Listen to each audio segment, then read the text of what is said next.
Welcome to Beans and Breakdowns, a podcast dedicated to bridging the gap between specialty coffee and the heavy music community. On this episode, I'm joined by Bijan Saboori, vocalist of the band Grudge and guitarist of the band Grouch. So grab a fresh cup of coffee and wake the fuck up!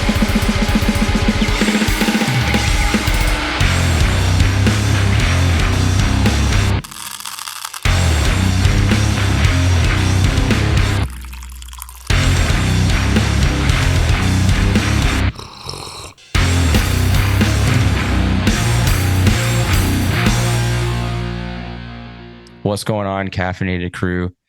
Today I'm joined by Beej, vocalist for Grudge. And you're vocalist for Grouch, or do you play in Grouch? I do guitar in Grouch. Okay, that explains why the vocals are different. So he plays guitar in Grouch and does vocals in Grudge. Cleveland representation. How's it going? It's going, man. We're here hanging out, eating a blueberry muffin, sipping on some coffee. Blueberry muffin. Is that your go-to muffin? I'd say so. That or like lemon poppy seed or pistachio. Yeah. Pistachio muffin. I haven't even had a pistachio muffin. That's crazy.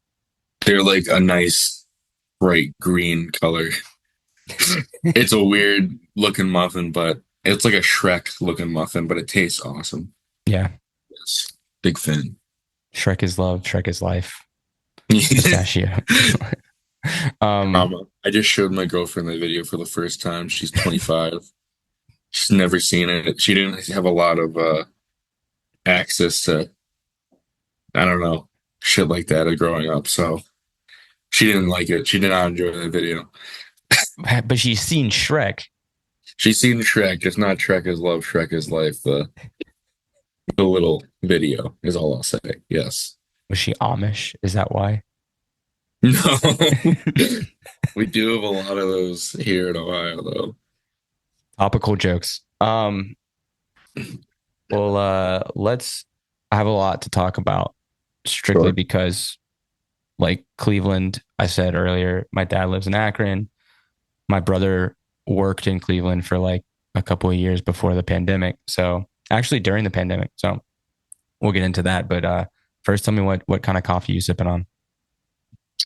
So I had a bit of a morning and I was planning to go to, we have a local, I guess it's a chain now. Back in the day, it was just one shop, but they have a few of them. Phoenix Coffee in Cleveland. Shout out to them. They rock. They're fantastic. I was going to go to Phoenix and just get an Americano. That's my go-to.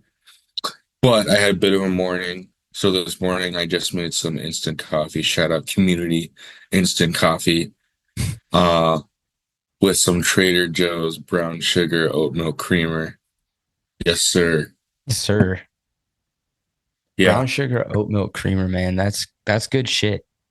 Dude, it is good shit. I'm not big on creamers or I don't know. I'll drink a mocha. I like a nice sugary drink every now and again. But like I said, Americano is really my go-to.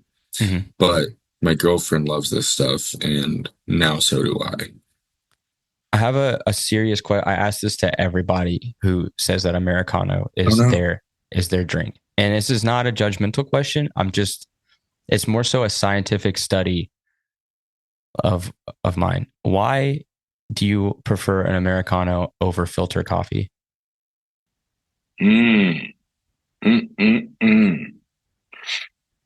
guess no specific reason. It's just like what I've been drinking. I mean, you can tell it's watered down, which I sort of like. It's just a mild taste. Again, I love coffee. I do, but I've never taken the time to get into the science of coffee. Okay. So I can't speak super well on it, I guess. But I don't know. Americano's just, I need that kick in the morning with the espresso, and I just like, yeah. That makes sense. Everyone I ask says they think it has a kick from the espresso. And I guess I do understand that because I'm a filter coffee. That's my shit. I am an espresso drinker for sure. Okay. Yeah. Like my other choice would be a mocha. You know? Oh yeah, that's great. Mm-hmm. Double. for sure. Damn. I recently got Silk makes the like the oat milk creamers and stuff, like the creamier stuff for coffee. Yeah. They have a pumpkin spice one for, you know, the Ooh. season, whatever. Yeah. That shit hits. I can honestly, yeah, like I said, I don't really do creamers all that much, but I say that, but at work I do. Any other instance, I usually don't, but I do like a good creamer. At work they have the freaking what is it? What is that creamer brand? It's like one of the big ones. I don't know, but it's a Coffee mate. caramel. It might be Coffee Mate. I don't know, but caramel macchiato creamer. That shit goes hard. Big fan.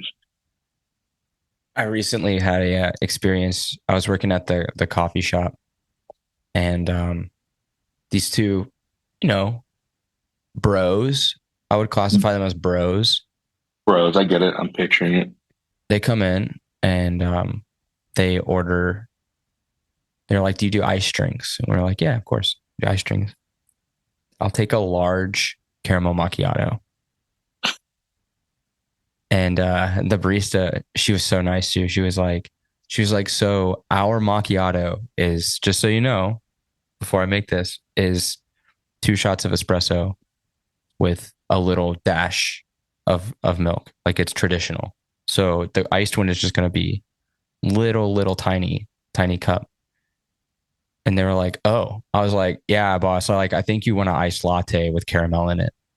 And he was like, okay, yeah, I'll do that. Like, we have got to get the stigma of the macchiato being a large drink out of the culture. Honestly, I don't drink macchiatos, so I also, up until this very moment, thought they That's were a crazy. large iced sugary drink. That's insane.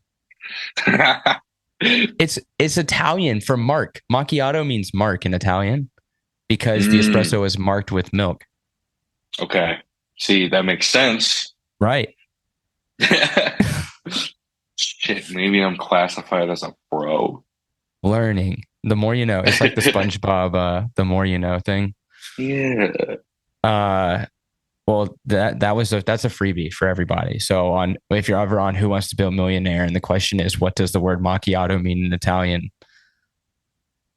It means mark. You know that? Yeah, it'd be like I heard it from my boy Grayson on Beans and Breakdowns. I'll tell you what I'm drinking. This is a fun one. I've been waiting all year for this coffee. Um, it's from Traffic. It's a coffee called Ghost Roast. It's their like holiday, not holiday, but like their spooky Oh, season blend. I think it's a yeah. blend. We like the font. We like the font. It's a little spoopy. It reminds me of that. Actually, it looks very similar to Thought Crime's new album artwork, which I is was weird. gonna say, dude, yeah, it's very, very reminiscent of like any deathcore band. like cyber grind shit. Cyber grind, yeah. But even on the back, it's got a little ghost like scream Oh, face. like the scream face, yeah. Yeah, but it's crazy because usually they have like the origin and varietal and all like the fancy words that nobody knows what they mean. Um, but this just has question marks underneath all of it, which means that they don't know. We don't know. I Um, usually at home drink what is it?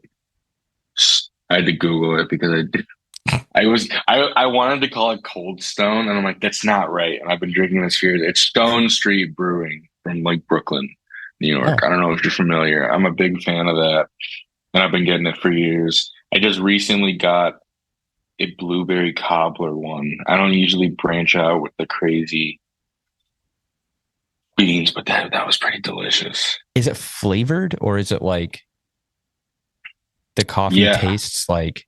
it's got like hints of freaking blueberry, man. Yeah. That's The pretty the crazy. ground beans itself, I was very surprised, but I was a big fan. But I usually get their cold brew. Um, Nice. yeah, So you're a cold yeah, brew. You're a cold I brew do. girly. Yeah. I am for sure. Shit goes hard. That's Are you like a cold brew even in the cold? That's a true, I feel like I am. lakeside. Yeah. Yeah, no, for sure. I mean, we actually like, again, I say I'm not a big coffee drinker or coffee enthusiast, I'd say. I am a big coffee drinker. But every Sunday we have like a meeting with the collective Cleveland hardcore Illuminati, one might say. No, but it's just a bunch of the hardcore boys here in Cleveland, and we all get together every Sunday and get coffee just to catch up and speak whatever is on our minds, just to hang out with friends. But we try to do a different shop every Sunday, which I think is really nice. Because there's a lot of a lot of small business in Cleveland nowadays. Cleveland compared to 10 years ago is so different, Mhm. especially in the coffee world. There's like so many shops that have popped up, and they're in the middle of nowhere, like 20 minutes outside of Cleveland, directly downtown, in the suburbs on the east or west side. And yeah, every Sunday we usually try to find a new spot if we can. We've been doing this for like a year and a half now, and it's starting to get slim pickings. So we've started recycling, but it is a nice little get together, and we get to try coffee from all over, you know? Mhm. Have you done a 6 shooter? Yeah, absolutely. I've heard it's fire. It is. Their cold brew is insane. I really want to go. Yeah. Talking, where is that? I'm pretty sure that's like right by the Beachland. What is that area called? Waterloo. Yeah, yeah. Okay. Yeah, six shooter's great. I haven't had it in a while though, I'll be honest, but it is pretty great. There's this other spot. It's called, the coffee is all right. They have some fun drinks. I got this butterfly refresher one time. Had like butterfly pea powder. It was purple and clear and delicious. Well, I don't even think it had caffeine in it, if I'm being honest. But it's like an Irish coffee shop, and like they have usually like Irish dudes jamming on Sundays, Oh, which is cool, but not a fan of it. And it seems all of my grumpy ass hardcore friends aren't a fan of it either. And we're like, let's just sit outside. where is But this? it's in freaking, dude, I have no idea where this place is, and I've been there two times. It's in it says Cleveland when I Google it. That's helpful. It's in Sick. Cleveland. Okay. Dude, that's the thing. In Cleveland, when you Google places, like if you just put my address, I live in this place called Shaker Heights, but if you just put Cleveland, it would, and you wanted to mail me something, it'd be fine. Yeah. But there's like Cleveland proper and then the suburbs surrounding it, you know? Like, was it Ohio City? Isn't that like a, Yeah, Ohio City, like I would consider that not, it's not necessarily downtown. It's across this bridge, across the Cuyahoga River, mhm. but it's still city to me. But it Yeah. is Ohio City, and that's like a west side area. Yeah. I did this dope diner there last time I went. Oh, what was it called? Oh, fuck. I don't remember. It's old Dope though. Diner. Huh. It's got like a big patio outside as well. That's kind of like long or down the side of the building. I honestly am not super familiar with Ohio City. I go there for, I don't know. It's like a super gentrified area, Ohio City and Tremont. And Mhm. there's some cool stuff. I go there for like the West Side Market. I don't know if you're hip to that. Yeah. Yeah, that place rocks. Even like it's crazy how gentrified Akron is because when my dad moved there, like it had to be over 5 years ago. It was just getting like certain areas were Hmm. like he lives near Highland Park, I think. Yeah. And there's like a bougie like natural grocery store and like the movie theater and shit like that. But I remember when Oh I yeah, went dude. the first time, it was still pretty rough and tumble. That's the thing. Akron was like you said, 5 years ago. They've done a lot in the last 5 to 10 years in both Cleveland and Akron. But like, yeah, Akron used to be not great. And now it's gentrified and it's just like not great in a different Like sense. in But a weird way. It's because you no, could buy a house for $20,000, right? And like dude, basically, Akron is still, yeah, in Ohio, it's like one of the cheapest places to live, or Cleveland, Northeast Ohio area at least. mhm. Yeah, I wish I had bought a house there, but no, no, no, no, no. Could have bought six houses and then you Airbnb five of them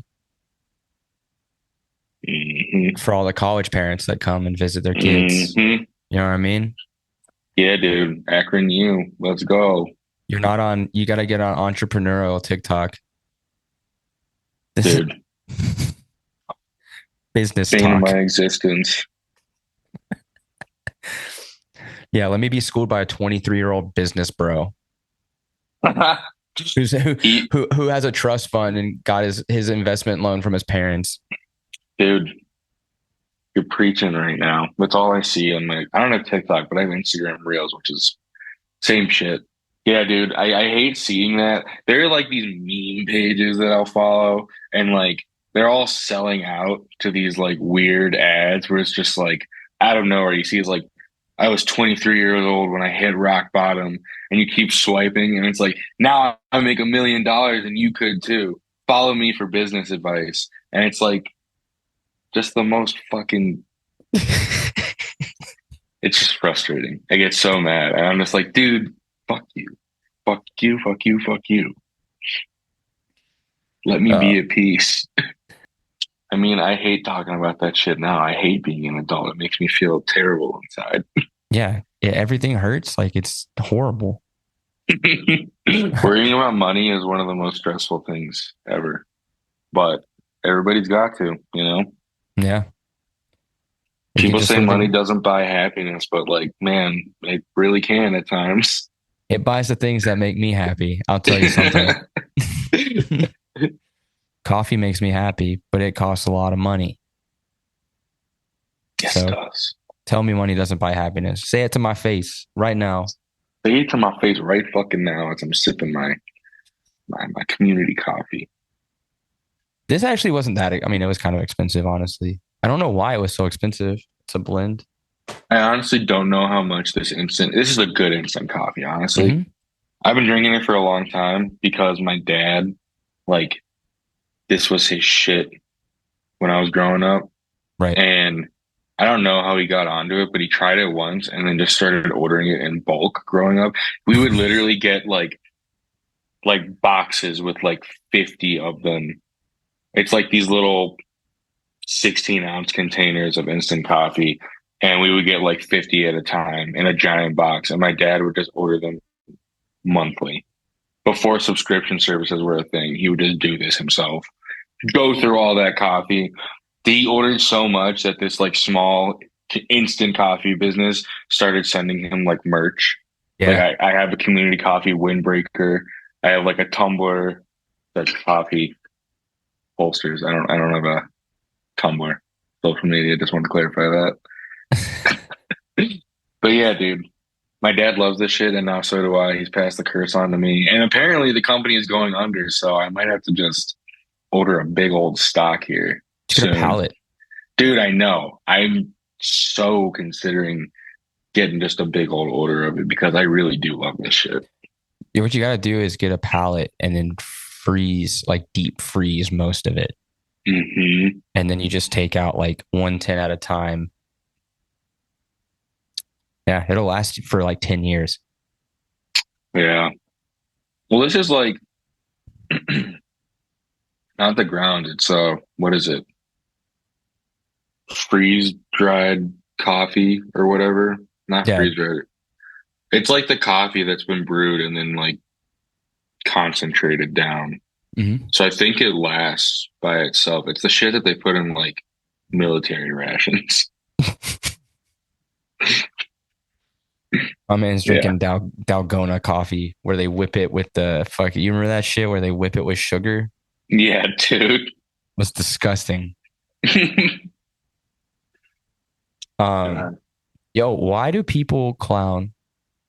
So I'll be honest, I like Cleveland a lot. I've spent like a lot of time there. Shout out Rising Star Coffee, Hell yeah. Phoenix, Portal West in Akron. It's like one of the best coffee shops in America. Um, like it's such a good vibe of a city. Like I've worked there and it was sick. Hmm. So, but Ohio, it's got its moments, but every state does. I'm from Georgia. Have you ever been to Macon, Georgia? It's the worst. It's I the have been worst. to Macon, Georgia. You have? Yeah, I passed through, and it's all right. No, it is not. It's horrible. Um, but like I don't know why. Where does this hate for Ohio come from? Dude, it beats me, and I don't know what like where this and it's been like a long time. It's Hmm. not just like a recently. I feel like I've seen it in like on like meme pages on Instagram the last like few years where it's just like fuck Ohio. Just straight up someone just like fuck Ohio and that's the meme. And I'm like everyone's just like, oh yeah, 50,000 likes. I'm like, Damn. okay. Dude, I don't even know, man. But like, I'll tell you what, it's definitely affected like my friends out of state who's like, nah, I don't want to visit you because you live in Ohio. I'm like, dude, come on, it's fine. It's cool. But dude, I don't know. I don't know where the hate comes from. I remember watching freaking like a Disney Channel original movie. What is the one with the Irish kid who turns into a fucking leprechaun? Fucking Luck of the Luck of the Irish. Irish. Yeah. Luck of the Irish, dude. Yeah, when he's doing that like last battle with the other leprechaun, he's just like, if you lose, you have to go to the lands of my ancestors. And it's like Cleveland. He says the lands of Erie, fucking Lake Erie. And the dude gets sent to fucking live out his days in Cleveland. I remember in the movie, they just show like gray industry and smoke clouds. Which, to be fair, was Cleveland up until like 10 years ago. Yeah. I moved to Cleveland when I was 10 or 11 years old in like 2006 or 7. And it's changed so much. It's like, compared to back then, it's like a real city now. We have a lot going on. And like, whether it's like restaurants, they built a bunch of parks, Hmm. gentrified so many fucking areas, dude. It's ridiculous. Like, some of the most bougie places in Cleveland, I remember like skateboarding when I was like 15, and then my mom getting mad at me and being like, "Why the fuck were you in Tremont at 9 o'clock on Friday?" And now Tremont at 9 o'clock on a Friday is tacos and cocktails. Is You that where know, Momocho is? I think so. I've never been to Momocho, and I've heard the name tossed around a bunch. I feel like that's probably in Tremont. It's good. Is it? Yeah. Yeah. And my wife is Mexican, so I have a pretty good like baseline. Mm-hmm.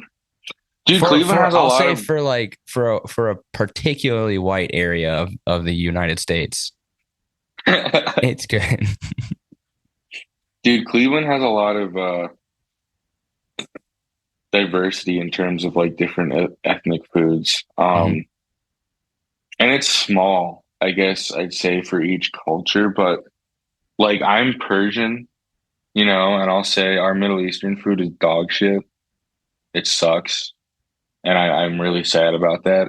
Everyone is always no, I won't name drop. There's this place in Cleveland Heights that people rave over, and I'm gonna name drop. It's called Anatolia. Fuck that place. I was about to say you have to say it. Like that's fucked up. It's so expensive, dude, and like I guess it tastes all right, but it's like their kebabs or like their shawarma is like so dry, and it's Mhm. also you can't really pinpoint like what type of Middle Eastern food it is, and they won't tell you. They'll just like, we have all these different dishes. Come try it. It's Middle Eastern, and I'm like, all right, No. screw you.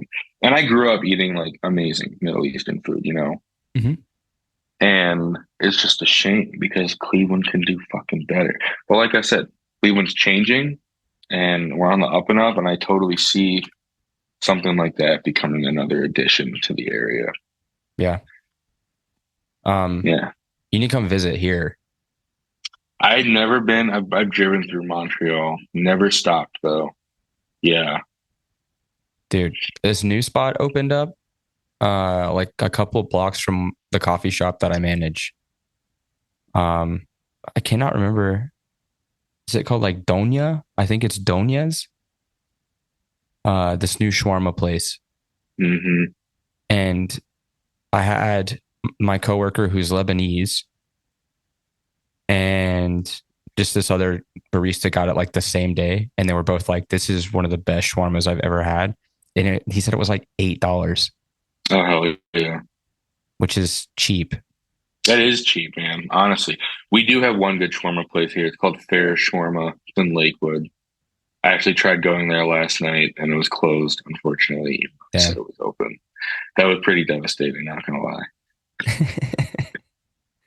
I'll tell you though, Yeah. my dad will take me to eat when I go visit. We'll go to like Cuyahoga Falls. Hmm. That I don't know how I feel about that place. It's pretty. It's a beautiful area, but there's not much out there. It's scary. It almost looks cult like. Yeah. I Like, honestly don't know much about there either. I've been out to Cuyahoga Falls for like they have some cool trails and stuff. yeah. That's about it, man. Like the river is nice through there. It's like pretty, but like we'll go eat and I'm just like, it's like looking at, I don't know. It's scary. It's scary. Dude, there are better options. I know your dad lives in Akron, but just yeah, take the trip up to Cleveland. That's what I'm like, can we just drive an hour? 20 minutes is fine, but like an hour if it means, Dude, I mean, depending on where it is, like Cleveland's like 40, 45. yeah. Easy peasy. Our Asia town is great. We have a lot of really awesome restaurants in Asia town. Like usually where I go for my birthday every year. I either go to like this place called Szechuan Gourmet Mm. or LJ Shanghai. LJ Shanghai is like best soup dumplings I've ever had in my life. And the lady who owns it, LJ, is super duper nice. And me and my friend have gone there, I guess, frequently enough that she knows us. And we walk in and she's like, "Oh, what's up, guys?" And I'm just like, "Yep, we're back." What is the soup dumpling of choice? She just has one on the menu, man. No way. Yeah, that's it. She's got soup dumplings. That's it. She's got soup dumplings. In terms of soup dumplings, she has one choice, and they're fucking awesome. You take it or leave it. And then she also has a really good selection of noodles. Um, I get these ones called, she calls them the Shanghai noodles, but it's like these thick, I think they're like buckwheat noodles, and they got a really good chew to them, and like stir fried with bok choy and like thin slices of pork. And she kills it. I don't know what sauce she puts on it, but it's awesome. And she also has like a spicy beef noodle soup. She makes the broth herself, and she tells me that like a lot of the like exchange students from Asia, from like Case or CSU or something, they'll come to her just to buy like a big quart or a pint of the broth to take home and do hot pot at their own house, Yep. just because it's so good. Yeah, she makes everything homemade except the noodles. She has a dude that makes them, but they're like still homemade noodles. You got to come visit. You got to come. It's crazy. It's easier than you think. We'll make it happen. Because How I just far want is Montreal? Because you've done from drive. from Cleveland, it's 9 hours. That's not bad. See, I'm a Midwesterner, dude. I will. I'll drive 12 hours before getting sick of it. 6 hours is a short drive. 6 hours is a short drive. I swear to God. My dad's like my dad, what did he say? He's like 60% of the US population lives within a 6 hour drive of Cleveland. And I was like, I don't know why I need to know this piece of information, but thank you. Thank you so much. Just because New York City is 6 hours from Cleveland doesn't mean you get to count like this. You're not on the East Coast. No, no, we're not. But we are somehow Midwest. But if you look at a map, It's We're not Midwest. definitely, it's east. It's mid-east. We're not even close to the center of the United States. We are east for sure. Not East Coast, but yeah. I don't know who coined the term Midwest, but like most of the places in the Midwest are not West. It's still technically Eastern Seaboard because it's in Eastern time. It is in Eastern time. Yes, it is. Like, I don't know. And it's like you equate Midwest with like, don't ya know, or wagon, or like egg. Yeah. Nobody, Yeah. nobody talks like that. If you're from like Chicago East, nobody talks like that. When you get to Chicago, it's like Chicago. Like they have the kind of, Chicago. So so I've yeah. heard, as someone who's not from Ohio, I mean, I'm technically not, but I've been here, for 17 years. So I've been affected enough, I guess. But people will be like, "Oh, I hear your Ohio accent." And I genuinely have no idea what the fuck people are talking about when they say that. Do you hear an Ohio accent when you talk to people from Ohio? Um, yeah, I do, but it's more so like just like a generic. Have you talked to people from Toronto? Yeah. You know how they have like a quote unquote accent, but it just sounds like people that have talked on TV Hmm. because every actor and comedian is from Toronto for some reason. Yeah.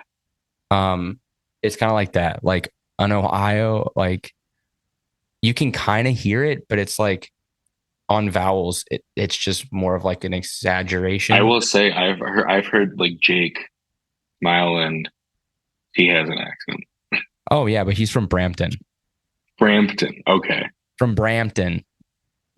Where is that? Is that a small? It's like it's in the GTA. It's like a bigger suburb in the GTA. Mm. Um, but yeah, it's like I don't know why that he claims Brampton. They don't claim he doesn't even live there anymore. But the band claims Brampton, or like you'll have people that are like, well, I'm from Hamilton. It's like a city of 100,000 people that's basically connected to Toronto. Just say you're from Toronto. Just say you're from Toronto. Say you're from Toronto.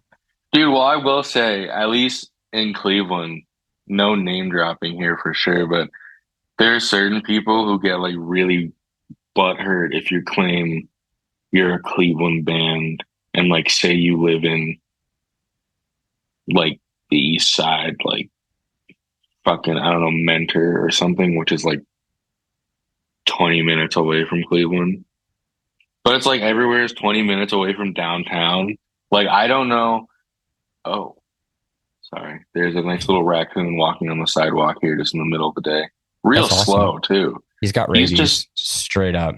he is sauntering down the sidewalk. This is insane. Cute. Shout out. Yeah. Shout out Rocky Raccoon over here, man.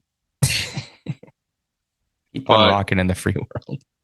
I don't know one person.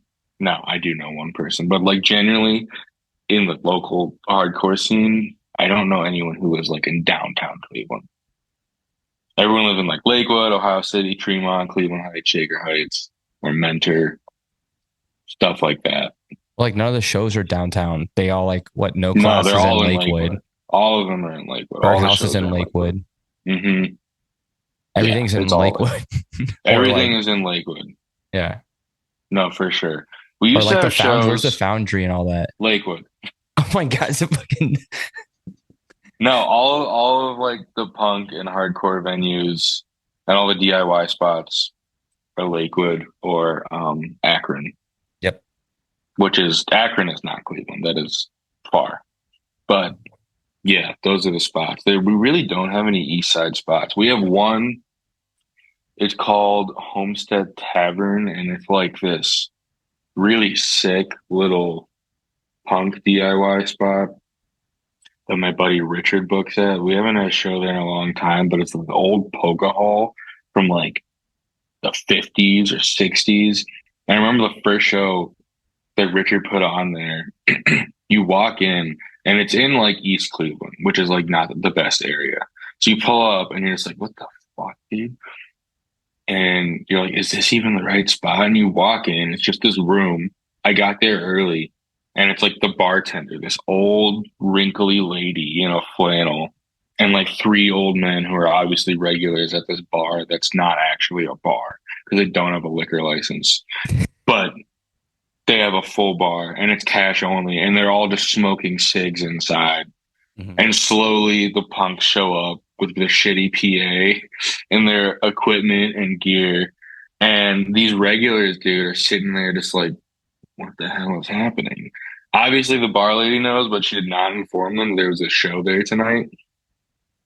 So a bunch of like 20-year-old punks just show up and start just fucking moshing and playing fast music. And these old men who are just smoking cigarettes inside are just like, what the hell?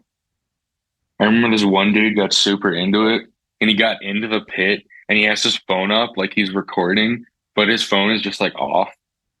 And I'm just looking at him holding his phone up and he's like, yeah. The man had no idea. That's beautiful. It is. It's a thing of beauty. I love that place. Hard to have shows there though because of the whole no liquor license thing. But that just means you can BYOB. It is BYOB, but apparently they like get a good amount of attention when they do that shit because it's in like a neighborhood. Oh, It's weird. It's in like a straight up neighborhood, it's just surrounded by houses, and then this place. And then in a place that's usually quiet as hell, a bunch of suburban white punks show up and start playing loud music and screaming and yelling. And everyone's just like, okay, this is different. yeah. Damn. I mean, I like Yeah. those venues though. That's like we had some shows happening at like an old Legion here. I've never been to a Legion show, and I feel like that's like the epitome of like a punk or a hardcore show, a DIY show at Yeah. like a VFW or something like that. It's easier to find VFWs in the States, but like here Yes, we have a couple of Legions and most of them are really small. really. Yeah, like really, really small. We had one that used to have shows like Reign Supreme and some others played there like 15 years ago. And Destiny from Be About It was bringing back a bunch of shows like that at the Legion. But then they had some issues with like venue ownership being weird.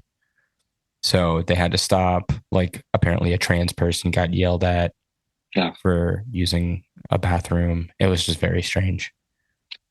It sounds like the It's just, Legion yeah, or like very some old school. old school veterans just like, hey, not like how it used to be, Hey, you young know? man, please don't use the restroom. Oh, Yes. Yes.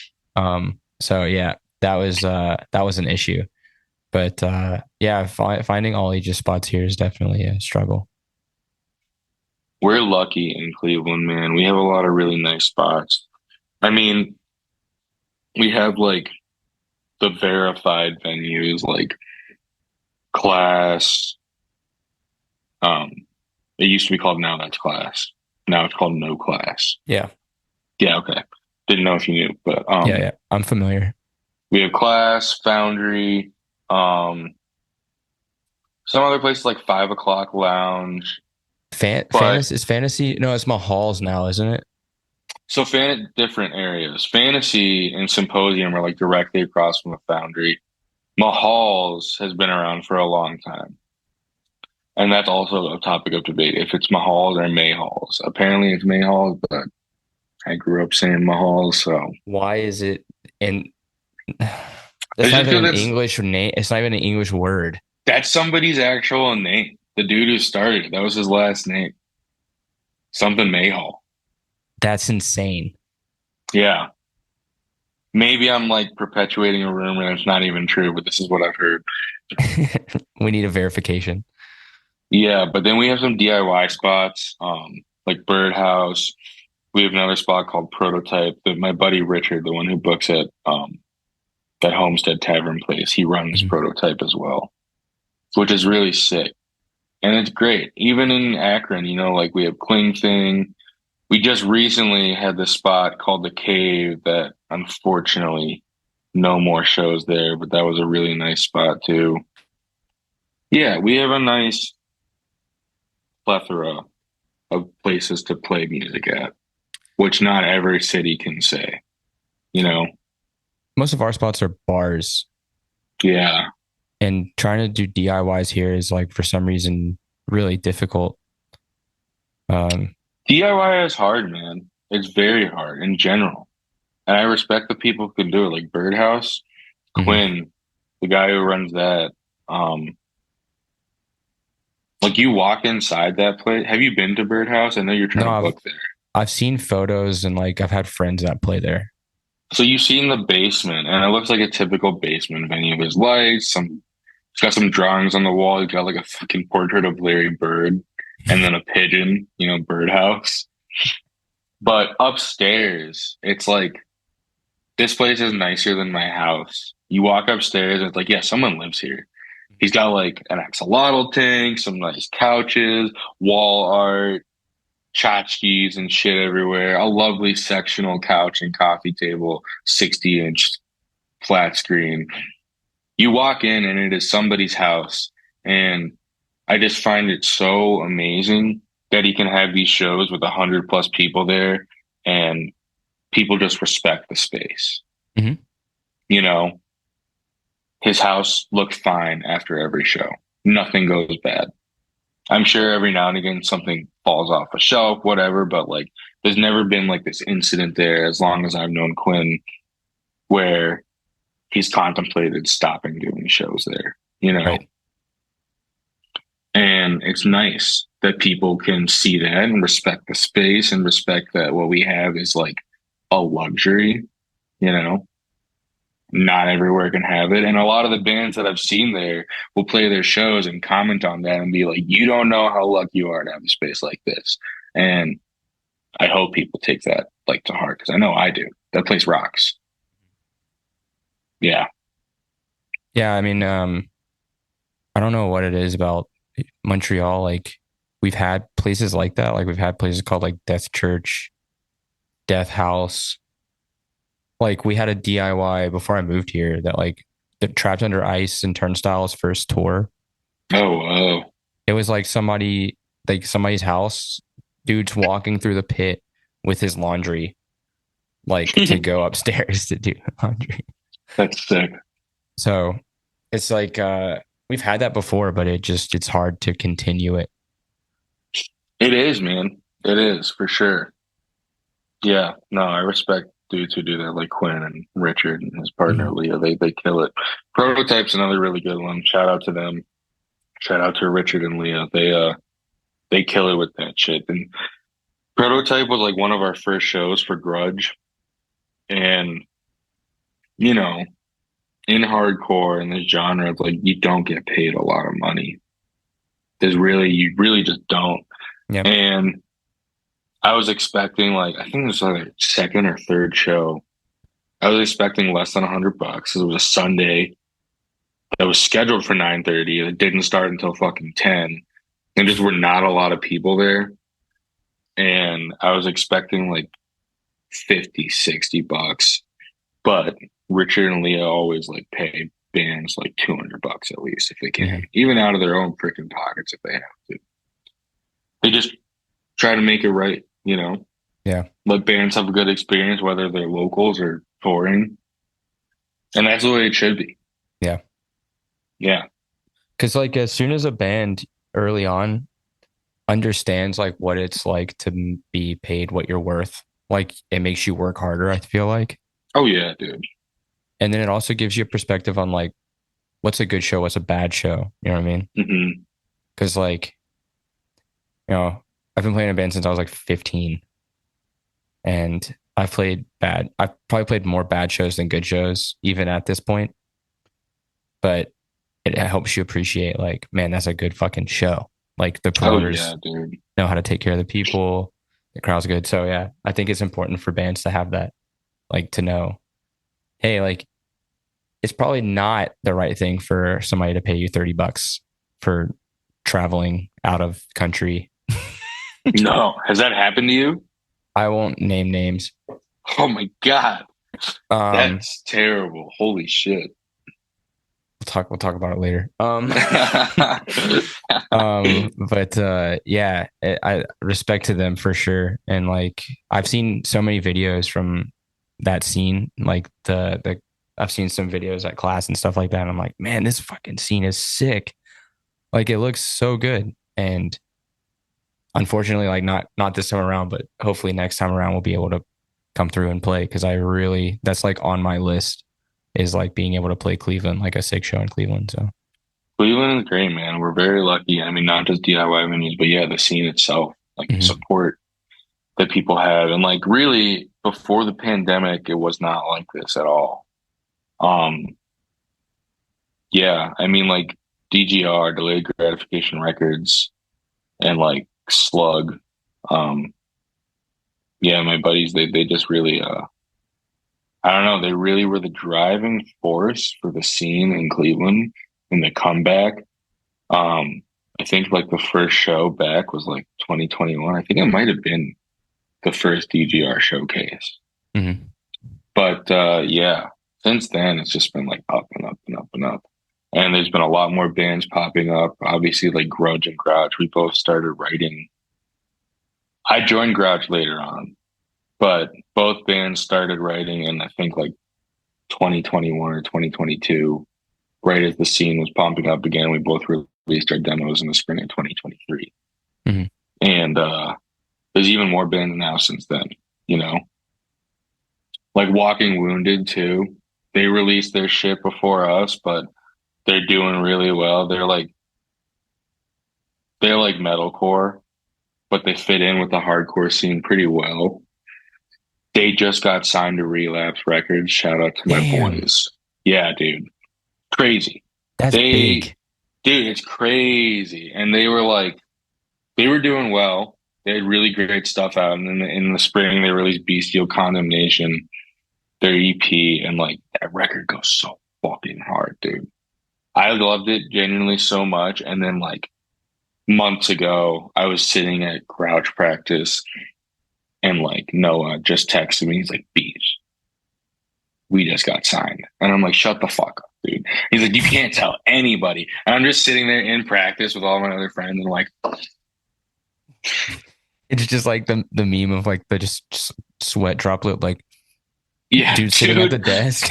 literally, literally, dude. And I was like, oh my, no, but they killed it, dude. And they deserve it. So stoked for them. I just got a notification last night that my LPs are on the way from Bestial Combination from Relapse. Yeah, Sick. they're doing it. They're fucking doing it, man. If you haven't listened to Bestial Combination, do it right after this podcast. Shit's rocked so hard. It's Walking Wound. Walking Wounded. Walking Wounded. Shout out. You shout out to them. They fucking kick fucking ass.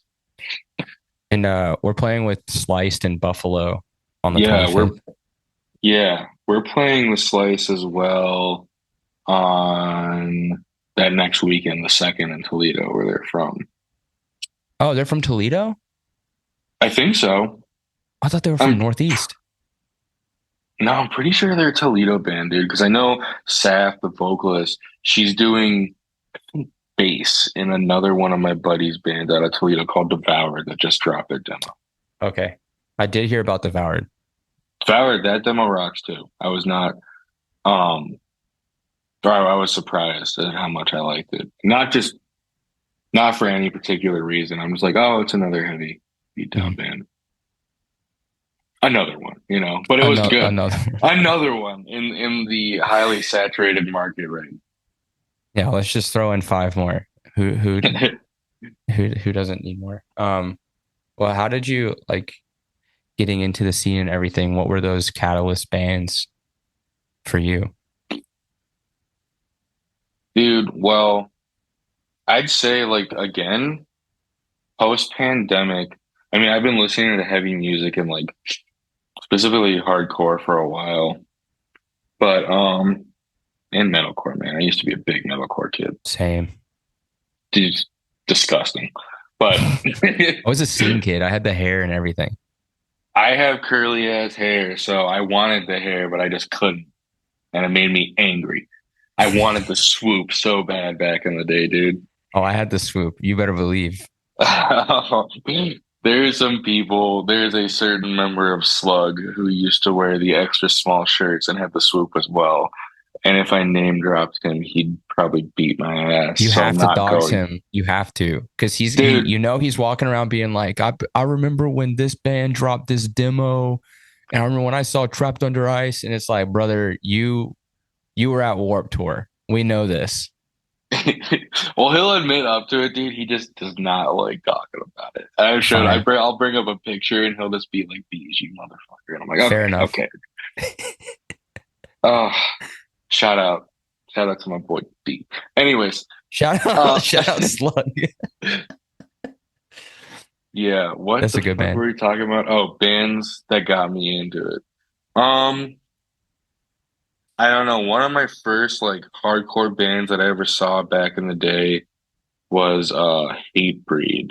And I Oh wasn't yeah, even going to see Hatebreed. I was fucking dude, who was it?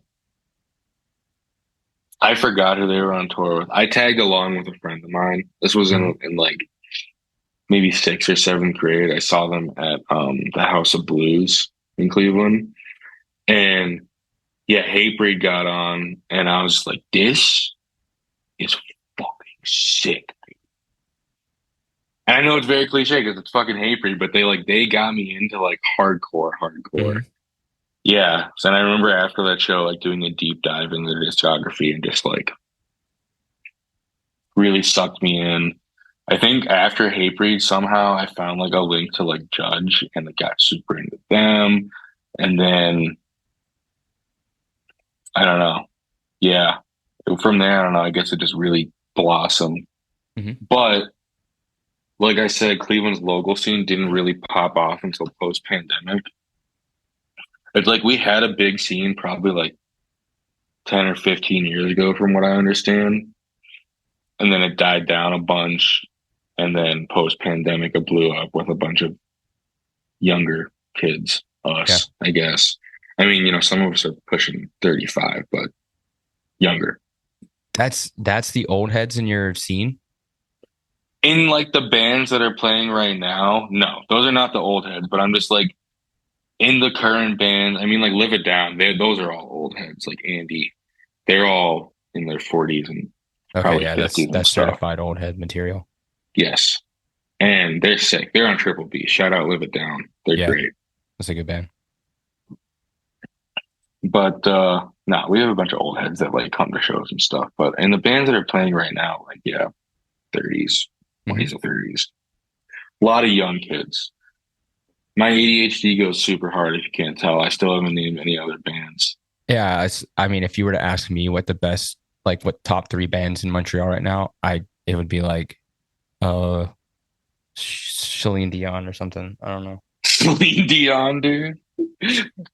Dude, whenever I think of Celine Dion, I just think of that clip where she's like in an interview and the interviewer is just talking and out of nowhere she interrupts him and just starts singing Cher. And it's one of the most cringy, amazing moments I've ever seen. He's like mid sentence, like, "Nobody," you know? Yeah, she's the best. Oh, she's something. I've still never seen her live, but hopefully one day. Yeah. Battling stiff person syndrome. Stiff person syndrome. It's Um, weird. It's super weird. Trying to think who else, man. I mean, Foundation has been, I'm not straight edge, but Foundation has been one of my favorite bands for a really long time. Same with True Love. Again, I'm not straight edge, but Yeah. those two bands are like huge for me. Okay. Yeah. It's important to have straight edge bands as some of your favorite bands to make you push yourself. You know what I mean? You got to Hmm. feel guilty about the kind of person that you are. Dude, I remember going to, what the hell was it? It was the Fiddlehead tour like 3 years ago when they were on the road with Dare. And I went to see them in Toledo. And my straight edge friend was like, Beej, if you mosh during Dare, we're gonna beat you up. Fair enough. They were joking. They were joking, obviously. Dare is sick too. I like them. It's funny to see like in Montreal, you'll have a bunch of people that wear straight edge merch. and they'll just be drinking at a show. I won't do that. I mean, dude, I went to True Love is one of my favorite bands ever, and um they played Tied Down last year, and I thought they were done because they hadn't done anything for like 3 or 4 years. They were Hmm. just completely silent, and they showed up on the Tied Down lineup for last year, and that was their last show. So I bought some True Love merch that says Straight Edge on it, and I still haven't worn it. You can wear it, just don't be like at a bar At a chugging bar Miller High wearing a Lifes, Straight Edge like hoodie. fucking yeah. Don't do that. Hmm.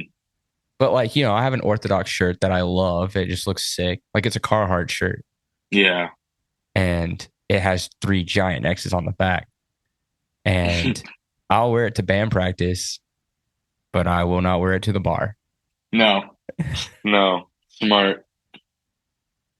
Dude, that's Or a another show. thing. I've also wanted, I mean, now that Foundation is back, maybe people are always piggy on like, oh, you can't cover bands that are making comebacks or touring or whatever. But I did really want Grudge to cover Anthem for Redemption by Foundation for like the longest time. And I was sort of maybe planning to do it.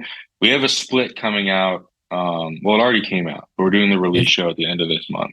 Mm-hmm. And I wanted to cover Anthem for Redemption just for that show because that song just fucking rocks. Dude, I've been wanting to cover Firestorm for so long, but because I have straight edge members of my band, they won't let us do it. Oh, I was talking to my straight edge friends and I'm just like, that's so funny you say that.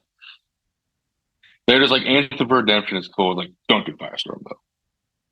So why? How come? What is it like an unspoken? I need somebody to explain this to me. How come you? So I could do like a foundation song, like I could do like Devotion 3, but I can't do Firestorm. What is that? Dude, I don't know. I guess there are some unspoken rules. And I am not straight edge. None of my band members are definitely not straight edge. Grudge is like a stoner band except for me. That's I do cool. not. Everybody, yeah, everyone loves fucking the weed. I used to love the weed, man, but I don't anymore. I don't really drink much anymore. I don't do much of anything. Not straight edge. I'm just old, I guess. My body cannot handle it, so I don't. But yeah, no, dude. Before like every practice, they're like, "All right, guys, show up 6:30, get ready to jam. 6:30 is blunt time, then practice, Yeah, then blunt time, then practice, then blunt time." yeah. And I'm usually just chilling. I don't smoke. I dabble with an edible every now and again, but it's not my thing, you know. I just don't like being high. I smoked a couple of times when I was younger, and it's not for me. I used to a bunch, but I just don't anymore. Yeah. No, not for me. But the boys, they love it. I've got one member who's a borderline stoner in my band, and he also drinks. So we just chill and we'll get some Yeah. buzz balls. And I've never had a buzz ball once in my life, and I feel like that's all right. it's not good. They look tasty and delicious because they're so colorful. They're not good. They're really bad. It's essentially fortified wine that has a bunch of sugar in it. So it's like a mad dog. It's exactly like a Mad Dog. I've had a mad dog in my day. Did you go to the weird corner store and Yes, get your dude, I did go to MD the weird. 2020? Dude, I used to live in Little Italy in Cleveland, and there's this place called Gas USA. They have a few of them around, but not, it's like a Mm-hmm. small chain and slowly shrinking. But there's one, like, quote unquote, on the other side of the tracks. It's literally on the other side of these train tracks. And that's when it starts getting like not great. But we would walk there and get like gas station corned beefs or gyros for $5 and then a mad dog and walk back home. And that was our night. Real degenerate shit. Again, this was when I was 18 and like Mm-hmm. I can't do that anymore. No. The last time I tried Mad Dog, I took one sip and just got the worst fucking heartburn. You got to get a Prilosec ready for that. Like you got to Dude, prep. I know. I know. I had Um, one of my buddies, um, Pete, he's in Walking Wounded. He's a drummer. And I think it was like a couple of years ago when Gel came through to town. And I know class, it's been like, I don't know, it's like a gimmick. They sell like big mad dogs there. And they usually don't have a bunch in stock, but just have like a few for whoever the poor soul that buys one. And Pete got one. I think it was like the orange one or whatever, which is the worst flavor, mind you. But Pete drank the whole thing, and Joe was playing. And I'm standing next to Pete, and Pete just like turns to me. He's like, Beej, you gotta hold this. I gotta go in there. He fucking takes the last sip, hands me the empty Mad Dog bottle, and just like Pete's also like a fucking tank, dude. mhm. He will clear a room and just fucking sprints right into the pit. It was one of the best moments of my life. That Just sounds fun. watching my boy spread his wings and fly. He's all hopped up on Mad Dog. Yeah, dude. Mad Dog 2020. Let's go.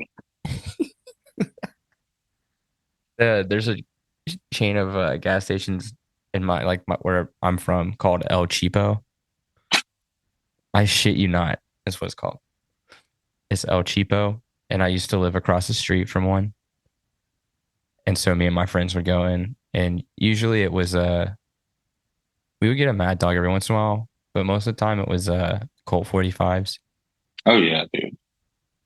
or like the big glass bottles of Miller High Life. Like a 40? Yeah, 40. Yeah.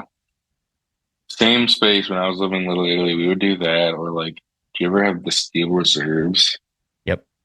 Yeah. The Disgusting. 8%. Yeah, dude. What is it? Is it like I always forget like a high gravity or low gravity? That's what they advertise it as. High gravity. It tastes like corn and pennies. Yeah, dude. Dude, Like we would Mickey's. do Did you ever have that. make the Mickey's? Dude, Yeah. Ugh. man, me and my friends used to drink. We used to try different malt liquors to see if it tastes better than the other ones. They don't. They all They taste the all taste the same. same. All taste the same, dude. It's just Just the branding. reliving my degenerate days right now. It's great. Meanwhile, I have like if like I'm drinking, it's usually like if I'm out or something, or it's like a special night, or I have friends over, or I go over somewhere else, I get a six pack. I will go somewhere to stay at my friend's house, get a six pack for like a party. I'll drink one, bring it home, and then it sits in my fridge for a month until the next time. Like I had a tall boy, a high life, sitting in my fridge for probably like the last 2 weeks. And last night we went to a show. The DGR Showcase, shout that out, is Oh happening yeah. right now in Cleveland. Last night was the first night. What was it? Sour, Lexon, You Should Be With Us, and Circus. And then today there's like nine fucking bands. It's gonna be a long Damn. day. Super fun though. Love the showcase. But yeah, last night I brought out the tall boy that's been sitting in my fridge for 2 weeks. And that lasted me the whole show. I don't drink a lot, just literally something to sip on. Yeah. It's dangerous though if you go out and you switch to cocktails. I do not drink mixed drinks really. I am a beer dude, but I don't drink a lot of beer. I do like a good mixed drink. I went to see Green Day, I guess like a month ago at this point. Yeah, in Pittsburgh on that Saviors tour or whatever the fuck it was. But I went because they were doing, they did Dookie and American Idiot front to back for the 20 and 30-year anniversaries. Fucking sick. It was amazing.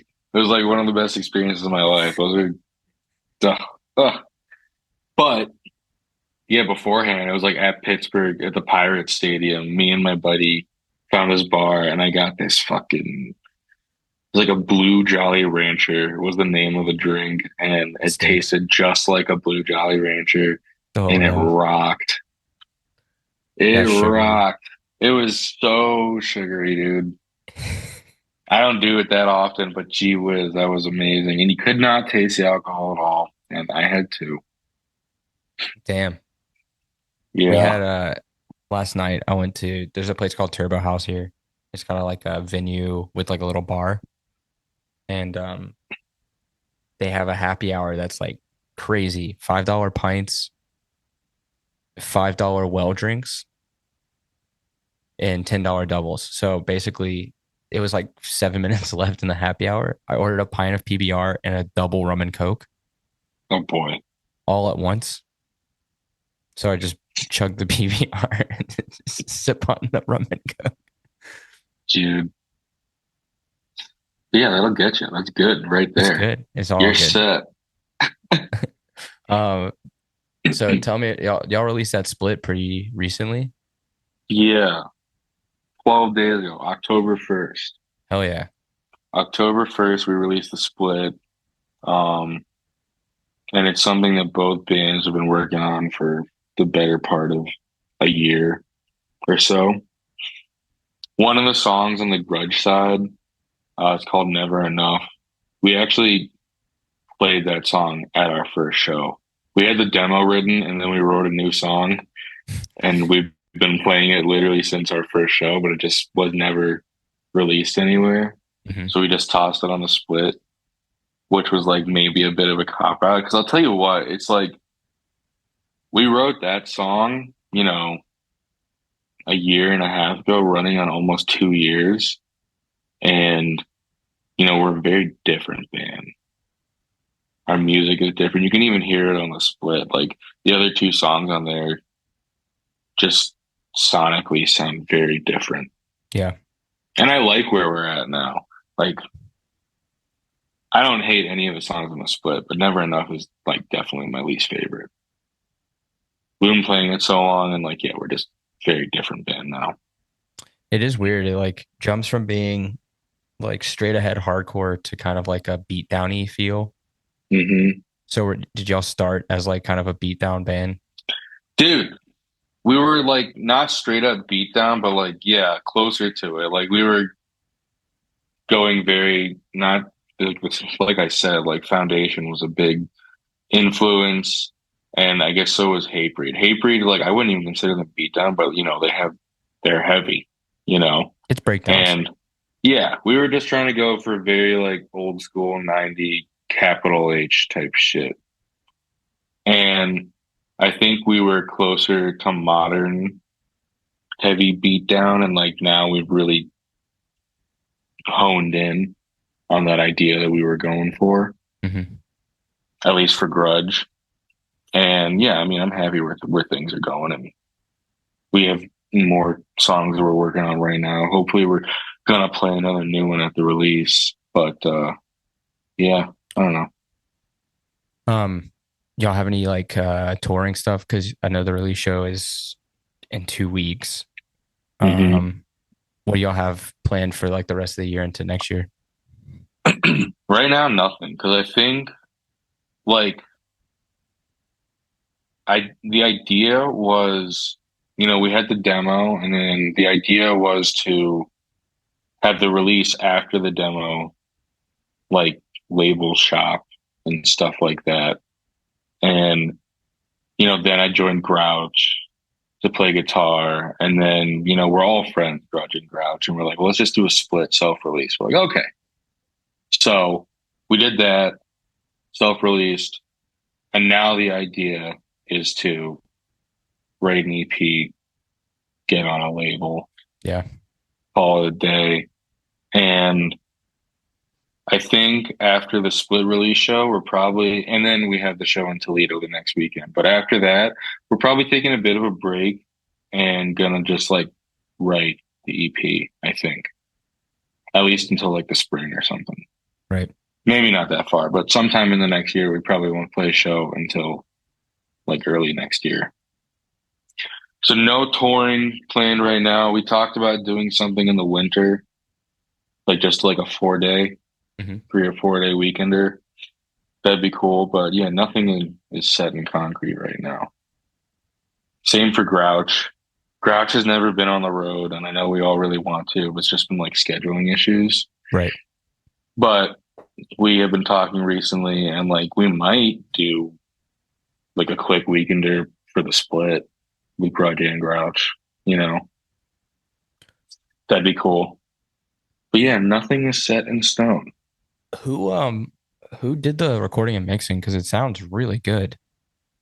Steve Perino in Walking Wounded. He is Okay. the guitarist in Walking Wounded and the mastermind behind Bestial Condemnation. But he recorded and he did everything for us. He had a studio based out of Little Italy, which is where we recorded, but I think he just moved it, and I forgot where the new one is now. Steve is great though. He's done a lot. He did a handful of stuff for You Die First. He recorded um Ohio by Slug, their new EP that they released earlier this year. He's done all the Walking Wounded stuff. Uh yeah, Steve's freaking great. Sounds He's really good. he's been around for a long time. Like back in the day, I had like a little solo pop punk project and he recorded that like God, that was when I was 18. Yeah, that was almost 10 years ago. Steve's been around, dude. And he's got the history too. He's been in a bunch of bands. I don't know if you know Envoy. They were like a big Cleveland pop Mhm. punk band. Just made like a little bit of a comeback. But yeah, Steve is the homie. Sick. Yeah, I mean, I the sound is like really good. Usually when you see like a split, I feel like it's either really, really well produced or it's like, oh, we had a bunch of songs, just wanted to put them together. And then like the mixing is really different between the bands and it can kind of be Well, weird. But yeah, that's the thing. He like did a really good job and like they are different. You can hear it a little enough, mhm, but like, you know, for Grouch, um, it's more of like a punk hardcore band, yeah, obviously. And the way that we recorded that was we were just mic'd up and we were just all in a room and that was that. Vocals, instruments, all at once, one go. That was it. that's cool. I mean, we had to do the song, like if we messed up, we had to restart, obviously. But yeah, no, things were not tracked individually. It was just everyone all at once and like it ended up working out pretty well. And then the Grudge side, yeah, it was just tracking. Hmm. But that was one of the things I think we were worried about because like we are all friends, but Grudge and Grouch are like different bands, you know? Yeah. And I think certain people had hesitations about that for a while, including myself. But I think it all worked out really well. And like at the end of the day, a split is just like you doing music with your friends and like who gives a shit if it doesn't sound the same? You know, we had a good time. We have the support of our friends here in Cleveland and like, yeah, that's it. Well, it sounds sick. And Thank you. hopefully you guys don't take too long of a break from playing. No, I don't think too long. I know both bands are pretty much doing the same thing. Grouch is also going to take a break until the EP is written. And yeah, we'll see what happens. Cool. Um, well, Beej, we have reached the final question, Cool. but I very much appreciate you hanging out, and I'm jealous that you get to be at the DGR showcase this weekend Stoked. because yeah, it's crazy. I've been since the pandemic, I've been following DGR so much. Like, the first thing I heard was Rejoice. Oh, That dude, they're my favorite band on DGR. they're insane. Their guitarist, he recorded and mixed our demo, Nate Arthur. They Mhm. have two Nates. The vocalist is Nate Snitchler. Nate Arthur, he used to do a lot of recording and mixing. He did a lot of the early DGR stuff, but he has a family now. He's a lovely family man, and you know. But yeah, Ray Rejoice fucking rocks, dude. Yeah, I love that shit. The that first release with the video they did was so good. But our last question: what is your Mhm. favorite city for beats and breakdowns? Favorite city? Rephrase the question. What do you mean? Like, what city has the best coffee, best breakdowns, best? Oh, I see. Okay. Okay. Ooh, dude, that's a tough one, huh? I'll tell you what, man. Um, I think Boston, man. Boston beatdown, bro. Boston beatdown. What's up with that? Boston beatdown. I don't know. Boston hardcore in general, man. Like Hmm. they have some heavy hitters. Obviously, have hard as tops, but like I don't know if you know this band called Pummel. They broke up a couple years Yep. ago, I think. Yeah, fucking badass. Broken Vow. They're not Boston. They're Western Mass. I guess like Mass in general, but a lot of good bands coming out of Massachusetts and Boston. And I've been to Boston, and I enjoy their coffee a lot. There's a really great coffee shop in freaking Faneuil Hall, which may or may not be like a very touristy destination. That place rocks. I forgot the name of the coffee shop. No shout out for them. But yeah, I had a great coffee experience. Lots of good music coming out of Boston. That's my city of choice. So And there's like then honorable mention, fucking Cleveland, baby. the Cleve. Honorable mention is Cleveland. I'm biased, but we do have some really great coffee shops, and every band coming out of Cleveland fucking rocks, period. We have Cleveland to thank for the EPA when they set the Cuyahoga River on fire. Fuck yeah, we do. We have them to thank for the Great Balloon Disaster of 19. Yeah. What year was that? It was like 1986 It's or like something 80 like that. something. Yeah. Yeah. Who would have thought that thousands of balloons would cause an ecological disaster? Yeah. Um, Just a bunch of plastic, whatever. who cares? Yeah, love Cleveland. It's fucking sick. Sherwin-Williams dumping diesel fuel into the river not even 3 months ago, for sure. No way. Come on. I'll Google it, dude. There's a video of a That's kayaker just being like screaming at them. It's great. in the Cuyahoga River, Yeah. the river that already was almost destroyed by the Yeah. manufacturing. That's crazy. Apparently it was an accident, but whatever. Somebody call the EPA. Hmm. Well, Beej, thanks again. Hopefully we talk sooner than later, but Yeah, until man. then, Thank you, Grayson. Thank you, Beans and Breakdowns. This shit was fun. Well, cheers. Thanks, man.